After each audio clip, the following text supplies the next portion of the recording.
Hi man, we back for a quick video.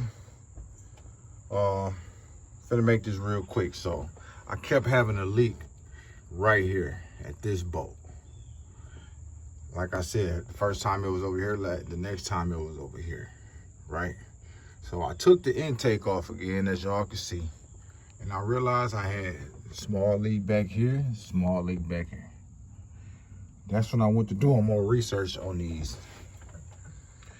steam port crossover and the block off things, and I realized that the whole time I was using the wrong gaskets.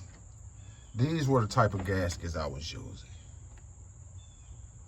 right? It came with a kit I bought, so I figured I need them. These are two different types, but these are Dorman. It's a little aftermarket joint.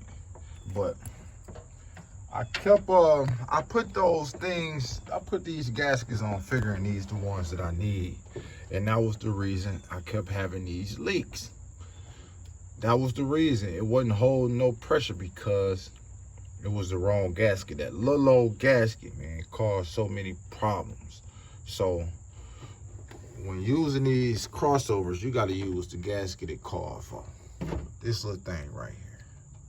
You gotta use the gasket it called for. Mine called for a little rubber gasket in the inside. And I couldn't really see, when I had these off, I couldn't really even see the little rubber gasket in the inside because I painted these black. Right? I painted these black. So by painting them black, I didn't even realize that, yeah, that was part of the problem too. I didn't even realize that it was a gasket underneath there. Until I went and got me a little pick, man. I went and grabbed my little pick and started picking at it, and sure enough, some freaking rubber came up out of there. Now, out of the rubber that was in there, probably two of the rubbers was bad. Maybe I'm thinking it was one of them right here and one of them over here. But the other ones was good. So I didn't even need these gaskets right here. It called for the rubber one, so I ended up getting a new rubber set.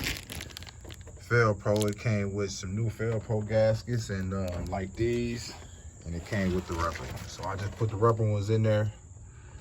Now it's holding the coolant fine. No leaks, absolutely no leaks nowhere. So we officially ain't got no leaks nowhere. And that's amazing, man. That's good news, great news, great news, great news. No leaks nowhere. So yeah, man, this all this done delayed the process of me getting this to the shop. So we're gonna go ahead and put this intake manifold on, button everything back up, see if I can get this belt on. If I can't, I ain't gonna worry about it. And yeah, but I just wanted to give y'all a little info, man. You gotta use the right gaskets on these crossovers, or they're gonna leak.